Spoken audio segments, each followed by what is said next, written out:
আসসালামু আলাইকুম। আমি মোহাম্মদ রেদওয়ান ইসলাম সাকিব, ফিনিক্স শিক্ষা পরিবারের পক্ষ থেকে সবাইকে স্বাগতম। তো আজ আমরা শুরু করতে যাচ্ছি বায়োলজি ফার্স্ট পেপার অধ্যায় 2 কোষ বিভাজন এই অধ্যায়টা। তো আমরা তোমাদের প্রথমেই বলছি আমরা যে ফিনিক্স শিক্ষা পরিবার আছি, তো আমরা কি করতেছি, আমরা ফিনিক্স শিক্ষা পরিবার তোমাদের জন্য একে পার্ট করে বোর্ডে ক্লাস দিতেছি। ওটা হলো তোমাদের বেসিক এবং থিওরি ক্লিয়ার করার জন্য। আবার সাথে সাথে আমরা ডিজিটাল হ্যান্ডনোটের ব্যবস্থা করতেছি, যে ডিজিটাল হ্যান্ডনোট তোমরা যদি কমপ্লিট করতে পারো তোমাদের আশা করি আর কোনো সমস্যা হবে না। কারণ মেডিকেল তারপরে ভার্সিটি এসব জায়গায় যে এমসিকিউ টপিকগুলো আছে এগুলো ক্লিয়ার করার জন্য আমাদের ডিজিটাল হ্যান্ডনোট আছে, ওটা তোমাদের বুঝিয়ে দেওয়ার ব্যবস্থা করেছি। তো আমরা একটু স্লাইডে দেখি, আমরা পুরো অধ্যায়টা দেখি কী কী জানা যায় এবং কীভাবে আমরা ডিজিটাল হ্যান্ডনোটটা তৈরি করেছি। আর এছাড়া যদি কেউ প্রিমিয়াম ক্লাস করো, তোমরা এই ডিজিটাল হ্যান্ডনোটের সাথে সাথে আরও সুন্দর বোঝার জন্য অ্যানিমেশন, গ্রাফিক্স এইসব সহ সুন্দর মতো তোমরা জিপ পাবা, যার মাধ্যমে তোমরা বিষয়গুলো আরও সুন্দর মতো ক্লিয়ার হবা বা একদম চাক্ষুষ দেখতে পারবা বিষয়গুলো কী ঘটতেছে। তো চলো আমরা শুরু করি। তো ফার্স্টে যেটা আছে এখানে চ্যাপ্টার 2 এর নাম হলো সেল ডিভিশন বা কি কোষ বিভাজন। আচ্ছা, তো সেল ডিভিশন বা কোষ বিভাজনে মানে কি? সেল ডিভিশন বা কোষ বিভাজন মানে কি? যে প্রক্রিয়ায় একটি মাতৃকোষ বিভাজিত হয়ে 2টি বা 4টি নতুন অপত্য কোষ সৃষ্টি করে তাকে কি বলা হয়? কোষ বিভাজন। বুঝতেছি কি না? যে কোষ বিভাজন কিছুই না, জাস্ট যে প্রক্রিয়ায় একটা মাতৃকোষ মাদার সেল বিভাজিত হয়ে 2টি বা 4টি ডটার সেল অপত্য কোষ সৃষ্টি করবে তাকে বলা হয় কোষ বিভাজন। আচ্ছা, এরপরে আমরা দেখি কোষ বিভাজনের পরে কোষ বিভাজন এমসিকিউ আছে। এমসিকিউতে কী কী আছে? কোষ বিভাজন সর্বপ্রথম লক্ষ্য করেন কে? কোষ বিভাজন সর্বপ্রথম লক্ষ্য করেন ওয়াল্টার ফ্লেমিং। এটা আমাদের ইসের জন্য মেডিকেল প্লাস ভার্সিটির জন্য খুবই ইম্পর্ট্যান্ট একটা জিনিস। ওয়াল্টার ফ্লেমিং প্রথম কোষ বিভাজন লক্ষ্য করেন কত সালে? 1982 সালে। এবং এখানে সাথে একটা জিনিস লিখতে পারো, ইনি এটা পাইছিল সামুদ্রিক সালামান্ডারে। সামুদ্রিক সালামান্ডার এটার মধ্যে সে প্রথম এই কোষ বিভাজনটা লক্ষ্য করে। তো কোষ বিভাজন সর্বপ্রথম কে লক্ষ্য করে? Walter Fleming. কত সালে? 1982 সালে। এবং সে কোথায় এটা পায়? সামুদ্রিক সালামান্ডারে। আচ্ছা, এরপর আরেকটা এমসিকিউ আছে নিউক্লিয়াসের বিভাজনকে, নিউক্লিয়াসের বিভাজন বা ক্যারিওকাইনেসিস প্রথম কে লক্ষ্য করেন? নিউক্লিয়াসের বিভাজন বা ক্যারিওকাইনেসিস প্রথম লক্ষ্য করেন বিজ্ঞানী কে? স্লাইখার। এটা এমসিকিউর জন্য খুবই ইম্পর্টেন্ট, ভিভিআই, যে নিউক্লিয়াসের বিভাজন কে লক্ষ্য করেন? স্লাইখার। আরেকটা বিষয় আছে, এই নিউক্লিয়াসের বিভাজনকে কি বলে? ক্যারিওকাইনেসিস। তিনি এটাকে কি নামে অভিহিত করছেন? ক্যারিওকাইনেসিস হিসাবে অভিহিত করেছেন।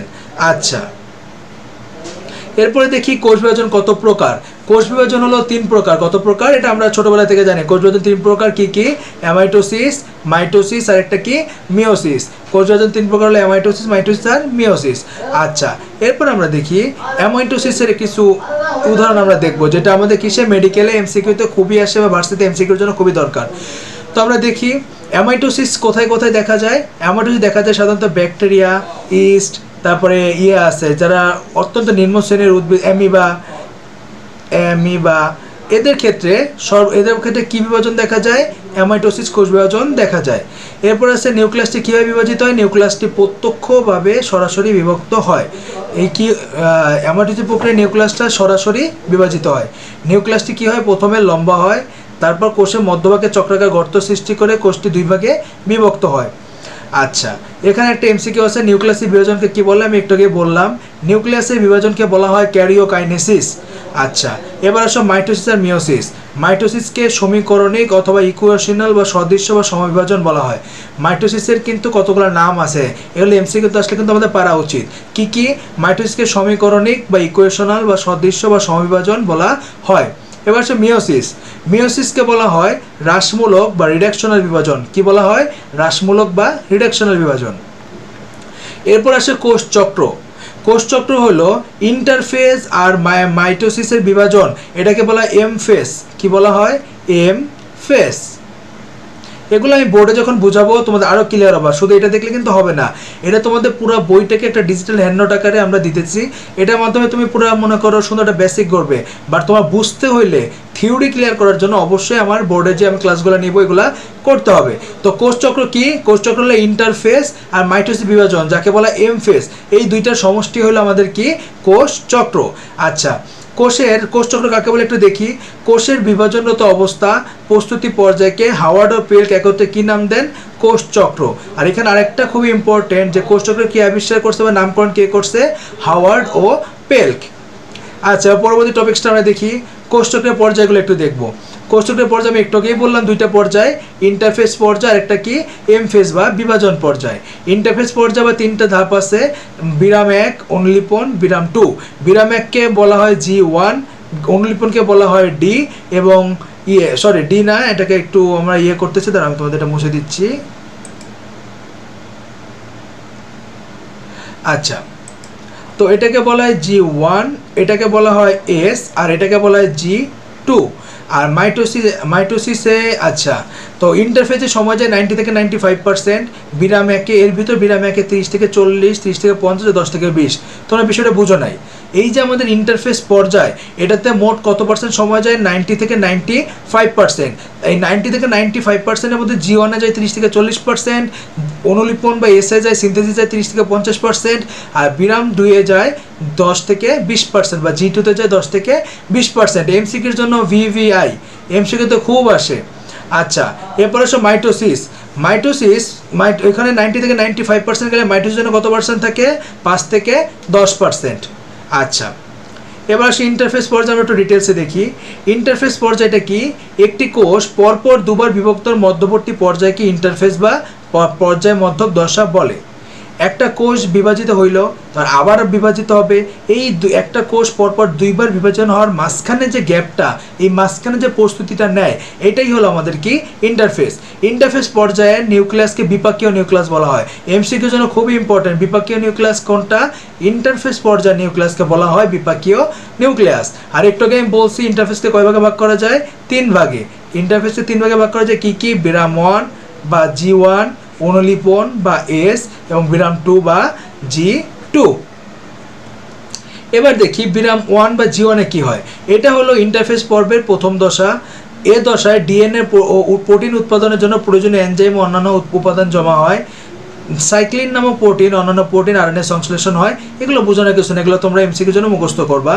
আচ্ছা, এবার আসো অনুলিপন বা এস দশা। ইন্টারফেজে মাঝামাঝি সময়ে ডিএনএ অণুর নতুন প্রতিলিপি গঠিত হয়। কি হয়?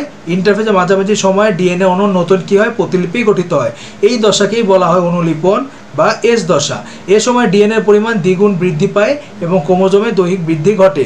এমসিকিউর জন্য মোটামুটি ভালো ইম্পর্টেন্ট যে ডিএনএ পরিমাণ কি হয়? দ্বিগুণ বৃদ্ধি পায় এবং ক্রোমোজোমে কি হয়? দৈহিক বৃদ্ধি ঘটে।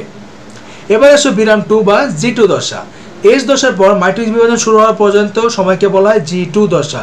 এই যে আমাদের G1 গেল, এস গেল, এরপরে আসে G2 দশা, যেটা কি হয়? এই এস এর পর যে আমাদের মাইটোসিস বিভাজন এম ফেজ, এর আগ পর্যন্ত যে সময়টা, এটাই হলো আমাদের কি দশা? G2 দশা। এই প্রক্রিয়া একটি বিভাজিত সাধারণত 20 মিনিট থেকে 2 ঘন্টা সময় লাগে, এবং 10 মিনিটও শেষ হতে পারে মাঝে মাঝে, আবার 24 ঘন্টাও ব্যয় হতে পারে। আচ্ছা, এবার আসো মাইটোসিস ডিটেলসটা আমরা একটু দেখি। একটি মাতৃকোষ থেকে কয়টা অপত্যকোষ তৈরি হয়? 2টি। নিউক্লিয়াস ও ক্রোমোজোম কয়বার বিভাজিত হয়? একবার। এগুলো তোমাদের এমসিকিউর জন্য লেখা হয়েছে। আমি তোমাদেরকে বোর্ডে ক্লাসে বলতাম যে কোষ বিভাজন প্রক্রিয়ায় একটি মাতৃকোষের নিউক্লিয়াস ও ক্রোমোজোম পরপর একবার বিভাজিত হয়ে মাতৃকোষের ক্রোমোজোম সংখ্যার সমসংখ্যক, সমগুণসম্পন্ন এবং সম আকৃতির 2টি নতুন অপত্য কোষ সৃষ্টি করে তাকে মাইটোসিস কোষ বিভাজন বলে। ওটা আমি বোর্ডে তোমাদের থিওরি বোঝাবো তখন, বাট এটা আমরা কি বলছি, এটা একটা ডিজিটাল হ্যান্ডআউট আমাদের। এটা আমাদের জাস্ট এমসিকিউ এবং বেসিকগুলোর জন্য। তো এই জন্য আমরা জাস্ট এমসিকিউ আকারে এগুলোকে তুলে ধরছি। তো একটা মাতৃকোষ থেকে কয়টা অপত্য কোষ তৈরি হয়? একটা মাতৃকোষ থেকে 2টা অপত্য কোষ তৈরি হয়। আর নিউক্লিয়াস ও ক্রোমোজোম কয়বার বিভাজিত হয়? নিউক্লিয়াস ও ক্রোমোজোম একবার বিভাজিত হয়। আর ক্রোমোজোমের সংখ্যা গুণাগুণ কি হয়? মাতৃকোষের অনুরূপ। সংখ্যা গুণাগুণ সাথে ওই সম আকৃতিটা বলতে পারি, মাত্রই বললাম। মাইটোসিস ঘটে বিভাজন ক্ষমতা সম্পন্ন দৈহিক কোষে। মাইটোসিস কোথায় ঘটে? মাইটোসিস ঘটে বিভাজন ক্ষমতা সম্পন্ন দৈহিক কোষে। তো এইটাই দৈহিক কোষটা সবচেয়ে দীর্ঘস্থায়ী পর্যায় কোনটা? প্রোফেজ। সবচেয়ে স্বল্পস্থায়ী পর্যায় কোনটা? অ্যানাফেজ। VVI এমসিকিউর জন্য।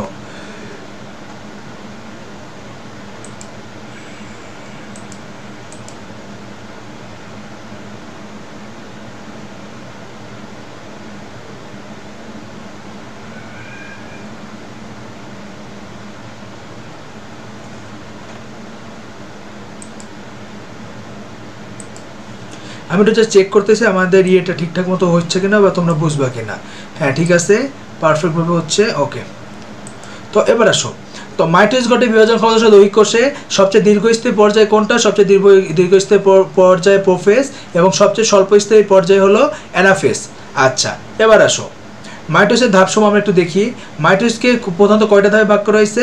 5টা ধাপে ভাগ করা হয়েছে। আচ্ছা কি কি?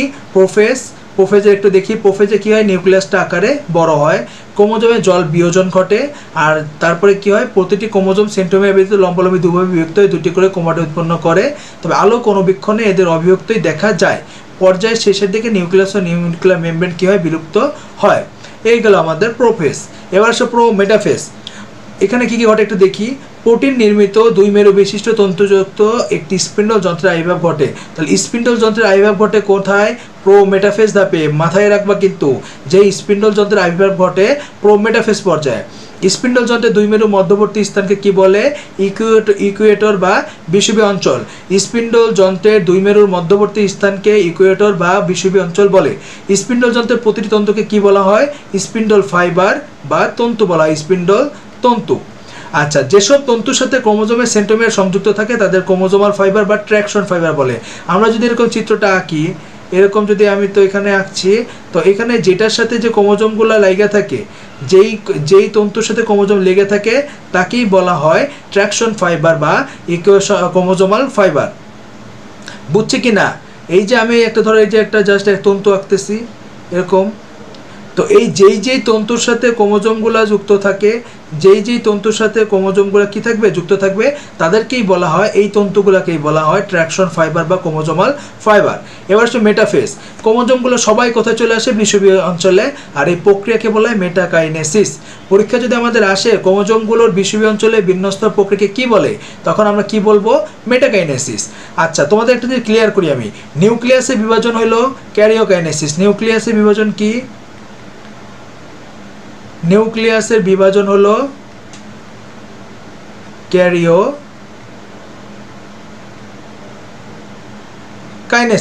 আর আরেকটা আছে সাইটোপ্লাজম। সাইটোপ্লাজমের বিভাজনকে কি বলবো আমরা? সাইটোপ্লাজমের বিভাজনকে বলবো, সাইটোপ্লাজমের বিভাজনকে আমরা বলবো সাইটোকাইনেসিস। সাইটোকাইনেসিস। আচ্ছা, আর যদি বলে যে ক্রোমোজোমগুলো বিষুবীয় অঞ্চলে বিন্যস্ত প্রক্রিয়া কি বলে? ওটাকে বলা হয় মেটাকাইনেসিস। আর এই পর্যায়ে ক্রোমোজোমগুলো সবচেয়ে বেশি খাটো আর মোটা দেখায়। এমসিকিউর জন্য খুব ইম্পর্টেন্ট। কোন পর্যায়ে ক্রোমোজোমগুলো সবচেয়ে বেশি খাটো ও মোটা দেখায়? আমরা বলবো চোখ বন্ধ করে কোন পর্যায়ে? মেটাফেজ পর্যায়ে। এ পর্যায়ে শেষ দিকে কি হয়? সেন্ট্রোমিয়ারের বিভাজন ঘটে। আচ্ছা, এরপরটা আমরা চলে যাই অ্যানাফেজ। অ্যানাফেজকে বলা হয় গতি পর্যায়। এমসিকিউর জন্য খুব ইম্পর্টেন্ট। অ্যানাফেজকে কি বলা হয়? অ্যানাফেজকে বলা হয় গতি পর্যায়। অপত্যব ক্রোমোজোম। আর এই যে আমরা যে তোমাদের বোঝাচ্ছি, এই যে ডিজিটাল হ্যান্ডনোট দিয়ে ক্লাস নিচ্ছি, এই ডিজিটাল হ্যান্ডনোট যদি তোমরা পেতে চাও, আমাদের যে ইউটিউবের ডিসক্রিপশনে অথবা ফেসবুক পেজে গেলে তোমরা লিঙ্ক পাবা, ওইখান থেকে তোমরা আপডেটগুলো পাবা, কীভাবে তোমরা পিডিএফগুলো নিতে পারো। তো এই পিডিএফগুলো তুমি সংগ্রহ করে দিয়ে বাসায় বসে দেখো, তোমার একটা ডিজিটাল হ্যান্ডনোট যদি তোমার কাছে থাকে, তুমি তো বস। কারণ কি, তুমি যদি প্রতিদিন এই যে এত সুন্দরভাবে গোছানো আছে, তুমি এগুলো চোখ বলাইলেই তো তোমার এমসিকিউ আর খুঁজে পড়া লাগে না, তোমার একটা বেসিক ক্লিয়ার ধারণা চলে আসে যে কোন এমসিকিউ পড়তে হবে, কীভাবে পড়তে হবে। তো আচ্ছা ঠিক আছে। তো অপত্য ক্রোমোজোমগুলোর মধ্যে বিকর্ষণ শক্তি কি হয়? বৃদ্ধি পায়। ফলে এরা কি হয়? বিপরীত অঞ্চল থেকে পরস্পর বিপরীত মেরুর দিকে যেতে থাকে। আর এই যে এই সময় যে ইংরেজি বর্ণমালা আকৃতি ধারণ করে ভি, এল, জে আর আই এর মতো, এদেরকে বলা হয় কি? এখানে নামগুলো দেওয়া হয় নাই, এই যে নামগুলো আমরা নিচে দিছি। যে যদি ভি এর মতো দেখায় তখন বলা হয় মেটাসেন্ট্রিক, এল এর মতো দেখালে সাবমেটাসেন্ট্রিক, জে এর মতো দেখালে অ্যাক্রোসেন্ট্রিক, আর আই এর মতো দেখালে কি? টেলোসেন্ট্রিক। আর অপত্য ক্রোমোজোমগুলো মেরু কাছাকাছি পর্যায়ে পৌঁছালে কি হয়? এই ঘটনার সমাপ্তি ঘটে। এবার আসো টেলোফেজ। টেলোফেজ কি? টেলোফেজে কি হয়? অপত্য ক্রোমোজোমগুলো সবাই কোথায় এসে পৌঁছায়? বিপরীত মেরুতে এসে পৌঁছায়। ক্রোমোজোমগুলোতে পানি যোজন ঘটে। খেয়াল করো, প্রোফেজ পর্যায়ে ঘটছে জল বিয়োজন, আর টেলোফেজে ঘটতেছে তার উল্টা, এখানে জল যোজন ঘটছে। ক্রোমোজোমগুলো সরু ও লম্বাকার ধারণ করে। নিউক্লিওলাসে পুনরাবির্ভাব ঘটে। নিউক্লিয়ার রেটিকুলামকে ঘিরে পুনরায় নিউক্লিয়ার মেমব্রেন আবির্ভাব ঘটে। আস্তে আস্তে যেগুলো চলে গেছিল, নিউক্লিওলাস, নিউক্লিয়ার মেমব্রেন, এরা সবাই কি করে? ব্যাক করা শুরু করে। স্পিন্ডল যন্ত্রের কাঠামো ভেঙে পড়ে এবং তন্তুগুলো কি হয়ে যায়? অদৃশ্য হয়ে যায়। এই গেল আমাদের টেলোফেজ। এবার হচ্ছে সাইটোকাইনেসিস। আমি একটু যেটা বললাম, যে প্রক্রিয়ায় বিভাজনকৃত কোষের সাইটোপ্লাজম দুভাগে বিভক্ত হয় তাকে বলা হয় সাইটোকাইনেসিস। নিউক্লিয়াসের বিভাজন ক্যারিওকাইনেসিস, সাইটোপ্লাজম বিভাজন সাইটোকাইনেসিস, আর ভিন্ন বিষুবীয় অঞ্চলে বিন্যস্ত প্রক্রিয়াকে ক্রোমোজোমকে কি বলে? মেটাকাইনেসিস। তো এই যে সাইটোকাইনেসিস সংজ্ঞা আমাদের দেওয়া আছে, টেলোফেজ পর্যায় শেষে বিষুবীয় তলে কি হয়? জালিকা ক্ষুদ্র ক্ষুদ্র অংশ জমা হয়, পরে এরা মিলিত হয়ে কোষ প্লেট গঠন করে। সাইটোপ্লাজমিক অঙ্গাণুর সাববন্টন ঘটে, ফলে দুটি অপত্য কোষ সৃষ্টি হয়। আচ্ছা, এবার মাইটোসিসের গুরুত্ব কী কী? মাইটোসিসের গুরুত্ব বংশবৃদ্ধিতে। যারা নিম্ন শ্রেণীর জীব, এরা যে এককোষী জীব, এরা কী করে? মাইটোসিসের মাধ্যমে বিভাজিত হয়ে বংশবৃদ্ধি ঘটায়। জননাঙ্গ সৃষ্টি, আমাদের যে জননাঙ্গ এদের বা জননকোষের সংখ্যা, এরা কার মাধ্যমে বৃদ্ধি হয়? এরা মাইটোসিসের মাধ্যমে বৃদ্ধি হয়। নির্দিষ্ট আকার আয়তন রক্ষা, আমাদের দৈহিক গঠন কেমন হবে? এই যে যত দৈহিক কাজ, এই সব কোন কোষ বিভাজনের মাধ্যমে হয়? মাইটোসিস কোষ বিভাজনের মাধ্যমে হয়। ক্রোমোজোমের সমতা রক্ষা, ক্রোমোজোমের ব্যালেন্স রাখে। ক্ষতস্থান পূরণ, কোথাও কেটে গেলে, ফেটে গেলে, বা যদি আমাদের ওইখান থেকে কোষ নষ্ট হয়ে যায়, ওইখান থেকে ক্ষতস্থান কিসের মাধ্যমে পূরণ হয়? মাইটোসিস কোষ বিভাজনের মাধ্যমে। ক্ষয়পূরণ ও পুনরুৎপাদন একই কথা। আচ্ছা, টিউমার ও ক্যান্সার মাইটোসিস কোষ বিভাজনের খারাপ দিক। মাইটোসিস কোষ বিভাজনের খারাপ দিক কোনটা? টিউমার আর ক্যান্সার। এবার আসো মায়োসিস পর্যায়ে। মায়োসিস পর্যায়ে কি হয়? একটা কোষ পরপর কয়বার বিভাজিত হয়? দুইবার বিভাজিত হয়। প্রথম বিভাজনকে বলা হয় মায়োটিক বিভাজন বা মায়োসিস 1, এবং দ্বিতীয় বিভাজনকে বলা হয় দ্বিতীয় মাইটোটিক বিভাজন বা মায়োসিস 2। প্রথম বিভাজনের সময় অপত্য কোষে ক্রোমোজোমের সংখ্যা মাতৃকোষে ক্রোমোজোমের সংখ্যা কি হয়? অর্ধেক হয়। একে হ্রাস বিভাজন বলে। তোমরা যদি আমি একটা চিত্রকে বোঝাতে চাই, এখানে সাইডে যেমন ধরো এখানে 1 2 3 4 চারটা আছে। এরপরে কি হবে? মায়োসিসের সময় প্রথমে অর্ধেক অর্ধেক হবে, দুইটা দুইটা, এই দুইটা দুইটা থেকে আবার পরবর্তীতে এখান থেকে আবার দুইটা দুইটা করা হবে, এখানে দুটা, এখানে দুইটা, এখান থেকেও সেম। তাহলে মায়োসিস কোষের জন্য কয়টা ধাপ হইতেছে? একটা ধাপ মায়োসিস 1 আর একটা ধাপ মায়োসিস 2। প্রথমে এখানে কি হয়নি? ক্রোমোজোম 4টা ছিল, এখানে 2টা হয়ে গেছে, অর্ধেক হয়ে গেছে। তাহলে কথা কি ঠিক আছে যে কোষের ক্রোমোজোম সংখ্যা কি হয়? মাতৃকোষের ক্রোমোজোম সংখ্যার অর্ধেক হয়ে যায়। আচ্ছা, এই দ্বিতীয় বিভাজনটা কি মাইটোসিস বিভাজনের মতো না? এটা মাইটোসিস না, দুইটা ছিল, দুইটা দুইটা আছে, একটা থেকে দুটো কোষ তৈরি হয়েছে। তাহলে এইটুকু আমরা মাইটোসিস বলতে পারি না এগুলাকে? তো কি দাঁড়াইলো? দ্বিতীয় বিভাজনটা কি? মাইটোসিসের অনুরূপ। আচ্ছা, এবার আসি বৈশিষ্ট্য। মায়োসিসের বৈশিষ্ট্য দেখি। নিউক্লিয়াস দুইবার, এমসিকিউর জন্য খুবই ইম্পর্টেন্ট। এবং ক্রোমোজোম কয়বার বিভাজিত হয়? ক্রোমোজোম একবার বিভাজিত হয়। জনন মাতৃকোষের নিউক্লিয়াসে কি ঘটে? মায়োসিস ঘটে। একটি নিউক্লিয়াস থেকে 4টি অপত্য নিউক্লিয়াসের জন্ম হয়। একটা নিউক্লিয়াস থেকে কয়টা কোষ জন্ম নেয়? অপত্য ক্রোমোজোম, অপত্য নিউক্লিয়াস 4টা। সমসংস্থ, হোমোলোগাস। সবসময় বায়োলজিতে আমরা কি জানি? হোমো মানে সেম এবং হেটেরো মানে ভিন্ন। তো হোমোলোগাস মানে সমসংস্থ ক্রোমোজোম কি করে? জোড়ায় জোড়ায় মিলিত হয়ে বাইভ্যালেন্ট বা দ্বিযোজী ক্রোমোজোমের সৃষ্টি হয়। অপত্য নিউক্লিয়াসের ক্রোমোজোম সংখ্যা মাতৃকোষের ক্রোমোজোম সংখ্যা অর্ধেক হয়। আমি একটু আগেই তোমাদের বুঝাইছি। কায়াজমা সৃষ্টি হয়। ওই যে ইয়েগুলো আছে, ক্রোমোজোমগুলো আছে, দুইটা নন সিস্টার ক্রোমোজোম যখন একত্রে মিলিত হয়, এখানে যখন এক্স আকৃতির একটা অংশ সৃষ্টি হয়, একে বলা হয় কায়াজমা। ধরো এই একটা ক্রোমোজোম, এই একটা ক্রোমোজোম। আচ্ছা, আমি একটু সুন্দর মতো আঁকি, তাহলে আর বুঝতে সুবিধা হবে।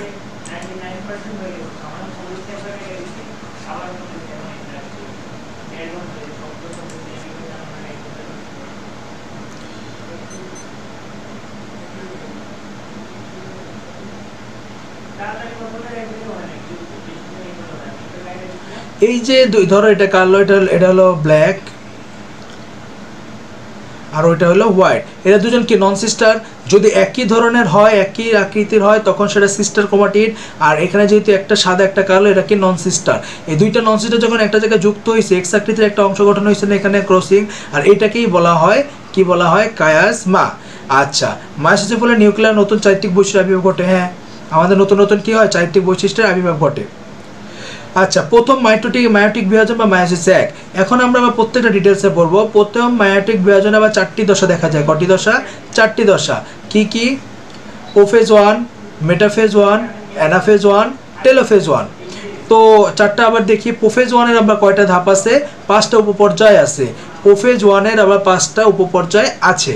আচ্ছা, তো প্রোফেজ দশাটা কি? দীর্ঘস্থায়ী এবং জটিল। তো 5টা উপপর্যায়গুলো কি কি? আবার leptotene, zygotene, pachytene, diplotene, diakinesis. আমরা এক একটা করে আমরা তাদের বৈশিষ্ট্য আর এমসিকিউর জন্য কোনটা কোনটা ইম্পর্টেন্ট আমরা সেটা দেখতেছি। তো লেপ্টোটিন আসছে গ্রিক শব্দ লেপ্টোস অর্থ চিকন এবং টিন অর্থ কি? সুতা। নিউক্লিয়াসের আকার বৃদ্ধি পায় এখানে। এবং ডিএনএ এর পরিমাণ কি হয় দ্বিগুণ হয় কোষের নিউক্লিয়াস আকারে বড় হয় জল বিয়োজন ঘটে ক্রোমোজোমে বহু ক্রোমোমের দেখা যায় আরেকটা কি উপপর্যায়ে ক্রোমোজোমের পোলারাইজড বিন্যাস দেখা যায় নিউক্লিয়াস আকারে বড় হয় জল বিয়োজন ঘটে তাই জল বিয়োজন ঘটা মানে কি ওটা কি আরো খাটো মোটো স্পষ্ট দেখা যাবে আকারে বড় হবে আচ্ছা ক্রোমোমের দেখা যায় কি এই যে আমাদের ক্রোমোজোমগুলো আছে এই যে ক্রোমোজোমের গায়ে এরকম গোল গোল গোল গোল দানা দানা দেখা যায় এইগুলাকেই বলা হয় ক্রোমোমিয়ার এইগুলা কি ক্রোমোমিয়ার আচ্ছা প্রাণী কোষে উপপর্যায়ে ক্রোমোজোমে পোলারাইজড বিন্যাস দেখা যায় পোলারাইজড বিন্যাস দেখা যায় একে আবার একটা কথা আছে এমসিকিউ তার সাথে বুকে বলে তুমি যখন এই যে লেপ্টোটিনের যখন তুমি চিত্রটা দেখবা দেখবো অনেকটা বিন্যস্ত গোটা গোটা গোটা গোটা এরকম সিস্টার নন সিস্টার ক্রোমোজোম এমনভাবে আসে একটা ফুলের তোড়ার মতো লাগে আর এটাকেই বলা হয় বুকে জাইগোটিন জাইগোটিন গ্রিক শব্দ জাইগোস অর্থাৎ জোড়া এবং টিন অর্থ সুতা থেকে আসছে সমসংস্থ বা হোমোলোগাস ক্রোমোজোম পারস্পরিক বিকর্ষণের ফলে পাশাপাশি আসে এবং নিজেদের মধ্যে জোড় বাঁধে হোমোলোগাস ক্রোমোজোমগুলোর মধ্যে অস্থায়ী জোড়বদ্ধ পদ্ধতিকে বলা হয় সিনাপসিস প্রতিটি জোড়াকে একটি বাইভ্যালেন্ট বলা হয় কোষে যতগুলো ক্রোমোজোম থাকবে তার অর্ধেক সঙ্গে বাইভ্যালেন্ট সৃষ্টি হবে এই দুইটা করে কি হয় ক্রোমোজোমগুলো পাশাপাশি চলে আসে জোড়া জোড়া সৃষ্টি করে বড় বড় আবার ছোট ছোট এই জোড়ার সৃষ্টি হয় এই জোড়ার সৃষ্টিকেই বলা হয় কি বাইভ্যালেন্ট প্রত্যেকটা জোড়াকে একটা করে বাইভ্যালেন্ট বলে এটা ধরো ব্ল্যাক আর এটা ধরো হোয়াইট আচ্ছা আর এরা দুজন হলো নন সিস্টার আর এই সাদাটা আর এই সাদাটা আবার কি সিস্টার আচ্ছা এই যে জোড়া বাঁধছে এরা দুজন একসাথে আসছে আর এরা দুজন একসাথে আসছে এই জোড়া বাঁধার প্রক্রিয়াকে বলা হয় কি সিনাপসিস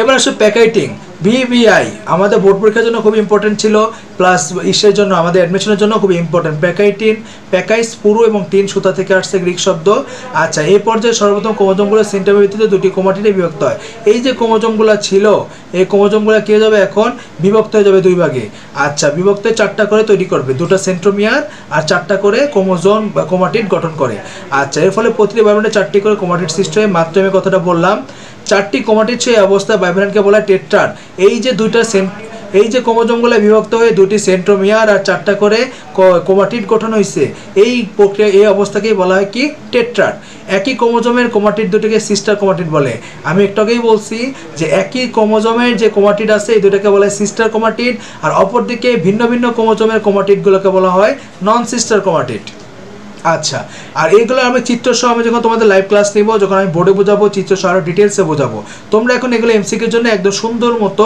মাথায় সেট করে নাও আর আমরা আগেই বলছি এখনও বলতেছি আমাদের ডিজিটাল হ্যান্ডনোট পেতে হইলে আমাদের ইউটিউবে ডিসক্রিপশন বক্সে লিঙ্ক দেওয়া আছে ফেসবুক পেজে লিঙ্ক দেওয়া আছে ওখান থেকে তোমরা এগুলো কীভাবে পিডিএফ পাবা কীভাবে কালেক্ট করতে হবে সব তোমাদের দেওয়া আছে তোমরা এগুলো কালেক্ট করে নিবা এবার আসো নন সিস্টার ক্রোমাটিডের মধ্যে আচ্ছা এখানে আর কিছু এখানে একটা বৈশিষ্ট্য দিছে যে নন সিস্টার ক্রোমাটিডের মধ্যে একাধিক স্থানে যুক্ত এক্স অক্ষরের ন্যায় আমি একটুকে বোঝাই আমাকে কি বলা হয় কায়াজমা বলা হয় আচ্ছা কায়াজমা অংশে ক্রোমাটিডগুলো ছিঁড়ে যায় এবং এর সাথে সাথে জোড়া লেগে যায় লাইগেজ এনজাইমের মাধ্যমে কোন এনজাইমের মাধ্যমে জোড়া লাগে লাইগেজ এনজাইমের মাধ্যমে আচ্ছা এবার ডিপ্লোটিন বাইভ্যালেন্টের ক্রোমোজোমগুলোর মধ্যে পারস্পরিক বিকর্ষণ বা প্রান্তীয়করণ শুরু হয় ওই যে ক্রোমোজোমগুলো ছিল প্রত্যেকের মাঝখানে ধরো এই যে একটা ক্রোমোজোম এই একটা ক্রোমোজোম একসাথে আছে যখন বিকর্ষণ সৃষ্টি হবে দুজন দুই দিকে সরে যেতে চাবে এই দিকে আর এই দিকে চলে যেতে চাবে তখন মধ্যবর্তী কোণ সৃষ্টি হবে এই কোণ যদি এক সময় একটি কায়াজমা থাকলে পাশে চলবে 180 ডিগ্রি যদি ধরো ক্রোমোজোম দুইটা এভাবে আছে একটা অংশ লাগছে একটা অংশ লাগে নাই তখন যদি এটা বিকর্ষণ শুরু করে এই দিকে যায় আর এই দিকে যায় তখন জিনিসটা এখন সমান হয়ে যাবে না মাঝখানে 180 ডিগ্রি কোণ হবে আর যদি দুই দিকেই থাকে তখন মধ্যবর্তী কোণ কত হয়ে যাবে 90 ডিগ্রি তো একটা কায়াজমা থাকলে 180 ডিগ্রি আর একাধিক কায়াজমা থাকলে কত ডিগ্রি 90 ডিগ্রি কোণ উৎপন্ন করে এবার সে ডায়াকাইনেসিস হলো অপর পাশে সমাবেশ কাইনেসিস মানে কি সমাবেশ ক্রোমোজোমগুলো আরও মোটা খাটো হয় প্রান্তীয়করণ চলতে থাকে বাইভ্যালেন্টে প্রতিটি ক্রোমোজোম ধাত্র জমা হয় বলে ক্রোমাটিডে বিভক্ত দেখা যায় না এ পর্যায়ে শেষ যুগে নিউক্লিয়াস অদৃশ্য হয়ে যায় ইম্পর্টেন্ট নিউক্লিয়ার মেমব্রেন অবলুপ্তি ঘটে এটা ইম্পর্টেন্ট আচ্ছা ক্রোমোজোমের সেন্ট্রোমিয়ার সম্পূর্ণ বিভক্ত হয় মেটাফেজ 2 এর শেষ ভাগে ক্রোমোজোমের সেন্ট্রোমিয়ারগুলো সম্পূর্ণ বিভক্ত কখন হয় মেটাফেজ 2 এর শেষ ভাগে আচ্ছা এবার আসো মিওসিসের জন্য বিভিন্ন দশা গুরুত্বপূর্ণ ঘটনা লেপ্টোটিনে কি হয় আরএনএ সংশ্লেষণ হয় এমসিকিউর জন্য ভিভিআই লেপ্টোটিনে আরএনএ সংশ্লেষণ হয় নিউক্লিয়াসের আয়তন বৃদ্ধি পায় মেমব্রেন স্পষ্ট হয় বহু ক্রোমোমিয়ার দেখা যায় জাইগোটিনে কি হয় সিনাপসিস আর বাইভ্যালেন্ট এগুলো মনে রাখলে তুমি আরও মনে করতে সুবিধা হবে, যখন তুমি এমসিকিউতে অপশন দেখবে আর ক্লিয়ার হয়ে যাবে যে লেফট প্রোটিনে কোনটা, জাইগোটিনে কোনটা, প্যাকেটিনে কোনটা, ডিপ্লোটিনে কোনটা, ডাইকাইনেসিসে কোনটা। আর এটা মনে রাখার জন্য একটা তুমি সিম্পল না, এটা কমনই, তুমি এটা মনে রাখতে পারো লেজা পেডিডা, এটার মাধ্যমে তুমি মনে রাখতে পারো লেপটোটিন, জাইগোটিন, প্যাকাইটিন, ডিপ্লোটিন, আরেকটা কি ডাইকাইনেসিস।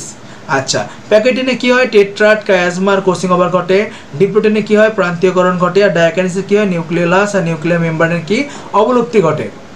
আচ্ছা, এরপর ক্রসিং ওভার। ক্রসিং ওভারটা খুবই ইম্পর্টেন্ট, যে পদ্ধতিতে মাইটোটিক বিভাজনের প্রথম প্রোফেজে হোমোলোগাস ক্রোমোজোমের নন সিস্টার ক্রোমাটিড দুটির মধ্যে অনুরূপ দেহখণ্ডের বিনিময় ঘটে এবং ওই ধরনের বিনিময়ের ফলে জিনগুলোর পুনঃসংযোগ দেখা যায়, তাকে ক্রসিং ওভার বলে। কেমন একটা বিষয়, শূন্যে ভয় লাগতেছে, কিছুই না। আমরা যে প্যাকেটের উপর যে দেখলাম ওইখানে ক্রোমোজোমগুলো কি করবে, এই যে ক্রোমোজোমগুলো লেগেছিল কায়াজমা, এরা অংশ বিনিময় করবে, এটা এর কাছে আসবে, এটা ওর কাছে যাবে, এটাই হলো কি ক্রসিং ওভার। আচ্ছা, ক্রসিং ওভার এমসিকিউ আমরা দেখি। বিজ্ঞানী স্টার্ন ড্রোসোফিলার নাম কি, বিজ্ঞানী স্টার্ন ড্রোসোফিলার দেহকোষে এবং বিজ্ঞানী পোন্টেকর্ভো অ্যাসপারজিলাস নিডুলান্স এর দেহকোষে সোমাটিক ক্রসিং ওভার প্রত্যক্ষ করেন। বিজ্ঞানী স্টার্ন ড্রোসোফিলার দেহকোষে এবং বিজ্ঞানী পোন্টেকর্ভো অ্যাসপারজিলাস নিডুলান্সের দেহকোষে সোমাটিক ক্রসিং ওভার কী করেন, প্রত্যক্ষ করেন। আচ্ছা, ক্রসিং ওভার কৌশলটা কি, দুটি নন সিস্টার ক্রোমোজোম একই স্থানে বরাবর ভেঙে যায়, কিসের, কোন এনজাইমের মাধ্যমে, এন্ডোনিউক্লিয়াস। কোন এনজাইম মাথায় রাখতে হবে, এন্ডোনিউক্লিয়াস। একটির এক অংশ অপরটির অন্য অংশের সাথে কি হয়, জোড়া লাগে।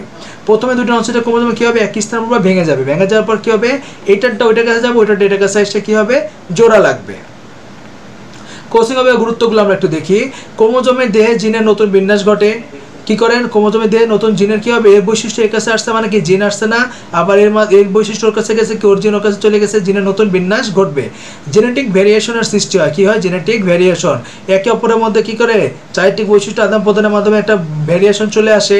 এই কাজেই বলা যায় ক্রসিং ওভার একটা কি, অভিব্যক্তির সহায়ক। এমসিকিউর জন্য ইম্পর্টেন্ট, ক্রসিং ওভার কি, অভিব্যক্তির সহায়ক।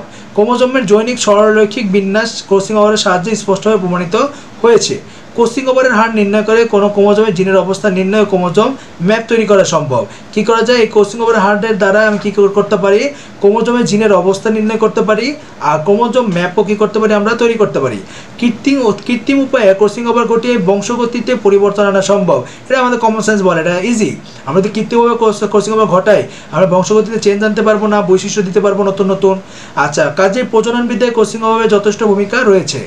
জিনতাত্ত্বিক গবেষণায় ক্রসিং ওভার একটা আকর্ষণীয় বিষয়, জিনতাত্ত্বিক গবেষণায় কি ক্রসিং ওভার একটা আকর্ষণীয় বিষয়। এবার আমরা কোষ বিভাজনের কিছু গুরুত্বপূর্ণ তথ্য দেখব। ইন্টারকাইনেসিস কি, প্রথম ও দ্বিতীয় মায়োসিসের মধ্যবর্তী সময়কে বলা হয় ইন্টারকাইনেসিস। সাইটোকাইনেসিস কি, সাইটোপ্লাজমের বিভাজনকে বলা হয় সাইটোকাইনেসিস। আমি একটাকে লিখছিলাম, এখানে তোমাদের সুন্দর মতো আমরা কি করেছি, ছক আকারে দিয়েছি। আমি বললাম তো, আমরা ফিনিক্স শিক্ষা পরিবার তোমাদের যেভাবে ডিজিটাল হ্যান্ডনোট তৈরি করে দিয়েছি, এটা যদি কারো কাছে থাকে, তার এমসিকে তো আল্লাহ রহমতে বা বেসিকা কখনো কোনো দুর্বলতা থাকবে না। তো তোমরা যত তাড়াতাড়ি পারো আমাদের ফ্রি ক্লাস, আর যাদের সামর্থ্য আছে প্রিমিয়াম ক্লাসে ভর্তি হবা, প্রত্যেকটা জিনিস সংগ্রহ করবা এবং প্রত্যেকে পাবলিক বিশ্ববিদ্যালয়ে কী করবা, ফিনিক্স পাখিয়ে পড়বা। তো ক্যারিওকাইনেসিসটা কি, ক্যারিওকাইনেসিস হলো নিউক্লিয়াসের বিভাজন। মেটাকাইনেসিস কি, ক্রোমোজোমের বিষুবীয় অঞ্চলে বিন্যস্তকরণ।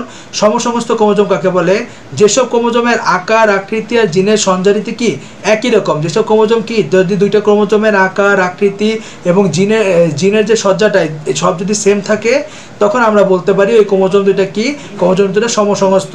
সিস্টার ক্রোমাটিড, একই ক্রোমোজোমের ক্রোমাটিড দ্বয়, একটা একই ক্রোমোজোমের ক্রোমোজোমকে বলা হয় কি, সিস্টার ক্রোমাটিড। আচ্ছা, বাইভ্যালেন্ট কি, হোমোলোগাস ক্রোমোজোমের প্রতি জোড়া। হোমোলোগাস যে ক্রোমোজোমগুলো আছে প্রত্যেকটা জোড়াকে একটা কি বলে, বাইভ্যালেন্ট। এইগুলো যদি তোমরা আরও ক্লিয়ার হইতে চাও, আমি যখন বোর্ডে চিত্র একে একে ডিটেলসে ক্লাস নিব, তোর ওই ক্লাসগুলো করবা, তাহলে তোমরা বিষয়গুলো আরও বেশি বেশি ক্লিয়ার হয়ে যাবে। সিনাপসিস, হোমোলোগাস ক্রোমোজোমের মধ্যে জোড় সৃষ্টির প্রক্রিয়াকে বলা হয় সিনাপসিস। প্রান্তীয়করণ, ডিপ্লোটিন উপপর্যায়ে কায়াজমার প্রান্তের দিকে সরে যাওয়া। প্রান্তীয়করণটা কী হবে, ডিপ্লোটিন উপপর্যায়ে আমরা কী দেখছি, যে প্রত্যেক ক্রোমাটিডগুলো কী করতেছে, কায়াজমা প্রান্তের দিকে সরে যাচ্ছে, দুইজন দুই দিকে বিকশিত হচ্ছে। প্লাজোমারেজমা, যে রশ্মি দ্বারা পাশাপাশি দুইটি কোষের কি ঘটে, প্রোটোপ্লাজম সংযুক্ত থাকে। যে রশ্মি দ্বারা পাশাপাশি দুটি কোষের প্রোটোপ্লাজম কি থাকে, যুক্ত থাকে। ক্রসিং ওভার, একজোড়া হোমোলোগাস ক্রোমোজোমের দুইটি নন সিস্টার ক্রোমোজোমের ক্রোমাটিডের মধ্যে অংশের বিনিময়কে বলা হয় ক্রসিং ওভার। এটা তোমরা বুঝতেই পারছো।